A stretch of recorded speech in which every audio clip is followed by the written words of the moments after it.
Coming up now in your spoiler-free wrestling news rundown, we've got a preview of Hyper Battle 2022 taking place tomorrow in Ryogoku. We've also got a recap of what took place on AEW Dynamite this week and news from elsewhere around the wrestling world. Subscribe to Spoiler-Free Wrestling for all your wrestling news. The big event for New Japan Pro Wrestling this weekend is Hyper Battle 2022 from Ryogoku. And several championship matches are scheduled to take place on the show. We thought it would be interesting to go through the history of the championships that will be challenged for and what every champion and challenger is truly fighting for at the event. So the show starts off with two non-title matches. Of course, we'll see Bullet Club's Bad Luck Fale, Chase Owens, Yujiro Takahashi, and Gato take on Jado, Tangaloa, Tama Tonga, and Hiroshi Tanahashi as that continues the Bullet Club versus Guerrillas of Destiny rivalry. We'll then see United Empire's Aaron Hanare and Will Ospreay take on Shingo Takagi and Tetsuya Naito. However, the third match is the first championship match of the evening and will pit the IWGP Junior Heavyweight Champions, Master Wato and Taguchi, taking on Bullet Club's cutest tag team, El Phantasmo and Taiji Ishimori. So this will be the first title defense for 6 or 9. Taguchi is a 7-time holder of these title belts. However, Master Wato is on his first reign with the belts. So they are looking to get their first successful title defense. Now, Bullet Club's cutest tag team, Phantasmo and Taiji Ishimori, they are 3-time holders of these titles. However, they have only once successfully defended the championships. Up on your screen now is the history of what teams have won the championships and how many times. This is from Wikipedia. So you can see the 310 days that Bullet Club's cutest tag team has spent with the titles is 8th all time. But if you look at the amount of combined title defenses they've had, it's much lower than other teams around that same ranking. As for Team 6 or 9, of course, they are just at 47 days spent with the titles. They've only passed Jushin Liger and Tiger Mask, as well as the Suzuki-gun team of Taichi and Taka Michinoku. So you know Bullet Club's cutest tag team would love to get these titles around their waist again and move up in the standings of IWGP Junior Heavyweight Tag Team Champions of the past. And of course, looking up at that screen, there are a few teams that have separated themselves from the rest of the pack, those being Gato and Jado, who don't appear as though they'll ever win these titles again now that they're rivals with each other. The Young Bucks, of course, hold the record for the most numbers of reigns with 7. However, they rank far behind Gato and Jado in terms of combined title defenses. The Apollo 55 team of Prince Devitt and Taguchi are also high up there as well, as is Roppongi 3K, Sho and Yo. And El Desperado and Kanemaru with 4 reigns and 6 combined title defenses. They're up pretty high as well. Then we will see Toru Yano defending the provisional KOPW trophy against Taichi. Of course, the rules of this championship are a little bit different. You're never recognized as the official champion until you're the last person to hold the provisional trophy come the end of the calendar year. So it was introduced in August of 2020. Toru Yano has been the end-of-year champion for both 2020 and 2021. A few other names have held the trophy briefly. However, Chase Owens is a former provisional champion provisional trophy holder, as is Minoru Suzuki. But this trophy has largely been the domain of Toru Yano, but Taichi will attempt to enter his name into the record books at Hyper Battle as well. The next match at Hyper Battle 2022 will be for the Never Openweight Championship as Evil looks to defend against Hiromu Takahashi. So Evil is currently in his second reign with the title. He defeated Tomohiro Ishii for the belt at Wrestle Kingdom this year. Evil had previously held the title way back in November of 2016. He held it for just 10 days with no successful title defenses back then. However, he's now held the title for past 94 days and does have one title defense as well. Hiromu Takahashi has never held the championship.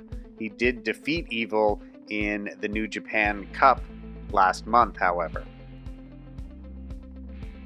Next up, it will be the IWGP Heavyweight Tag Team Championships, which are defended at Hyper Battle 2022. The current champions, Hiroki Goto and Yoshihashi, will defend against the United Empire's Great-O-Khan and Jeff Cobb. Now, for Goto and Yoshihashi, they won these titles back at Wrestle Kingdom from the Dangerous Tekkers. For Hiroki Goto, this is his second time holding the titles. Yoshihashi, this is his inaugural reign with one half of these championships.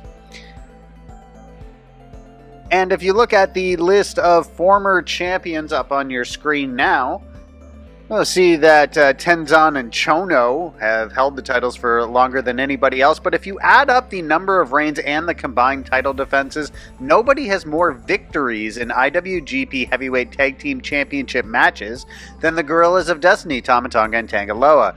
They've had 7 reigns with the belts and 11 combined defenses, so 18 total victories in title matches. That beats out Tenkozy and Tenzan and Chono, who have 17 each. And so, also down on this list, you see Doc Gallows and Carl Anderson with 3 title reigns, 7 title defenses. There was one very successful title reign featuring Giant Bernard and Carl Anderson. They defended the titles 10 times straight in their one reign with the belts. So Jeff Cobb and Great-O-Khan looking to put their names in the record books for winning the titles for the first time. Goto and Yoshihashi looking for their second title defense at Hyper Battle. In the semi-main event at Hyper Battle 2022, the IWGP Junior Heavyweight Champion El Desperado will defend against the man who's been terrorizing him on New Japan Pro Wrestling shows as of late, and that is House of Torture's Sho. Sho has never held the IWGP Junior Heavyweight Championship before. El Desperado is in his second reign. He has 4 combined title defenses and 300 days plus spent as the champion.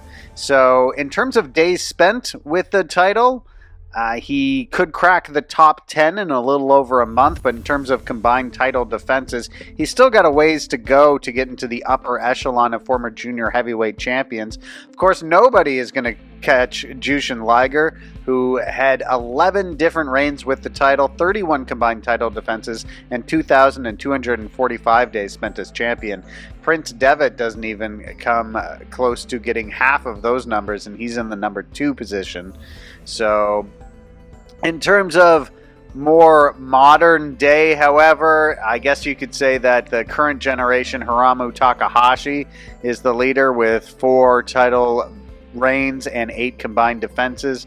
Will Ospreay has left the division. He's in the number 9 spot, and Kota Ibushi I don't think will be returning to it either.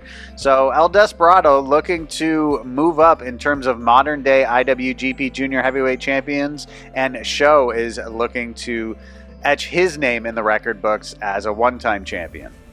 Next up, it is the IWGP World Heavyweight Championship match as Kazuchika Okada defends the title against the winner of the New Japan Cup, Zack Sabre Jr. Now remember, this new IWGP World Heavyweight Championship was just introduced in 2021, replacing the IWGP Heavyweight Championship. That title, all the records are held by Kazuchika Okada. He really established himself as the dominant holder of that title. He's now looking to do the same thing with the IWGP World Championship. In terms of total defenses with the title, that record is actually currently held by Shingo Takagi, who defended it 3 times. Will Ospreay, of course, has defended that title once as well during his reign with the belt. Kota Ibushi was the first champion, but he only held it for 31 days and did not defend it successfully at all. Okada already has 2 title defenses with the belt. He will match Takagi's record if he can beat Zack Sabre Jr. This will be the 4th singles match between Zack Sabre Jr. and Kazuchika Okada. Of course, the first time they met was at Sakura Genesis in 2018 when Okada successfully defeated Zack Sabre Jr. after he had won the New Japan Cup that year. They would meet again at a Rev Pro Strong event in Manchester, England a few months later, where Zack Sabre Jr. would avenge that loss. He defeated Okada in that match. Then they met in the G1 in 2019, and Okada defeated Zack Sabre Jr. then. So Zack Sabre Jr. looking to both even the singles match series between the two and also win his first ever IWGP World Heavyweight Championship. We have a new match added to the Windy City Riot lineup on April 16th. And this all stemmed from some events on New Japan Strong last weekend. On New Japan Strong last weekend, Juice Robinson and David Finlay teamed up to take on Shane Haste and Jonah. However, that match ended in a disqualification victory for Finn Juice when Shane Haste introduced a chair into things. Finn Juice then got on the microphone and cut a promo about how in Chicago we will do things with no rules. It will be a Chicago street fight, and that they would pick a partner to take on Shane Haste, Jonah, and Bad Dude Tito. They have since announced that Brody King will be their partner in the match. So we will see David Finlay, Juice Robinson, and Brody King take on Shane Haste, Jonah, and Bad Dude Tito. That brings us now to 7 total matches for the event. We have Jon Moxley versus Will Ospreay, Tomohiro Ishii versus Minoru Suzuki, Jay White's USOJ Open Challenge, Tom Lawler defending the Strong Openweight title against Yuji Nagata. Then we have Fred Rosser, Chris Dickinson, Josh Alexander, Alex Coughlin, and Ren Narita teaming up to take on Team Filthy's Royce Isaacs, Jarrell Nelson, JR Kratos, Danny Limelight, and Black Tiger. And we'll also see Bullet Club team up with NWO Japan when Doc Gallows, Carl Anderson, El Phantasmo, Chris Bay, and Hikuleo team up with Scott Norton to take on United Empire's Great O'Khan, Jeff Cobb, Aaron Hanari, TJP, Mark Davis, and Kyle Fletcher. It was announced today that episodes of AEW Dynamite and Rampage are going to begin to be uploaded to New Japan World with Japanese commentary.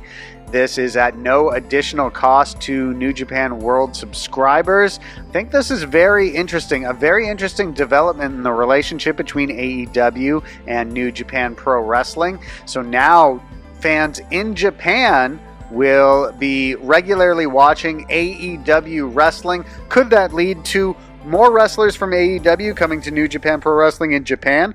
Could it lead to more New Japan Pro Wrestling wrestlers ending up in AEW? I think this is a very notable development, so much so that I'm noting it right now for you.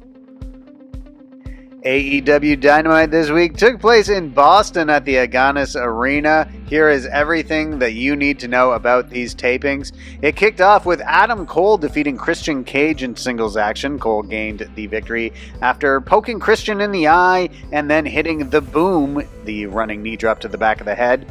After the match, however, we found out when we will see another title match between Hangman Page and Adam Cole. It will be next week. They are going to have a Texas death match. Hangman Page came out following Cole's victory over Christian Cage and told his upcoming challenger that he needs to get his affairs in order. Texas death match for the AEW World Championship. 2 former Bullet Club members. Adam Cole defends against Hangman Page.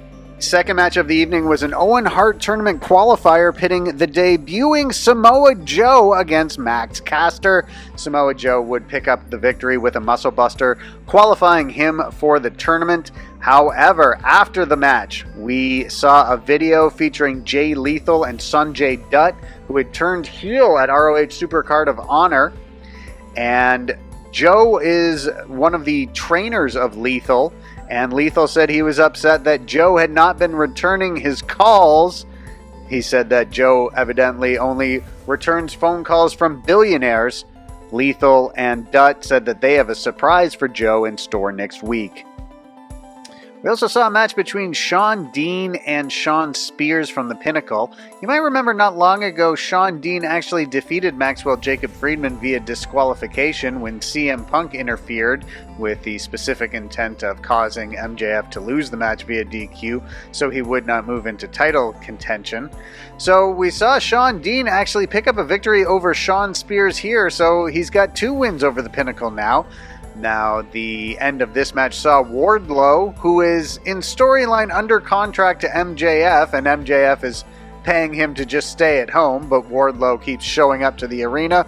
Wardlow runs through a bunch of security. The distraction allows Shawn Dean to roll up Shawn Spears, and we continue the rivalry between MJF and Wardlow.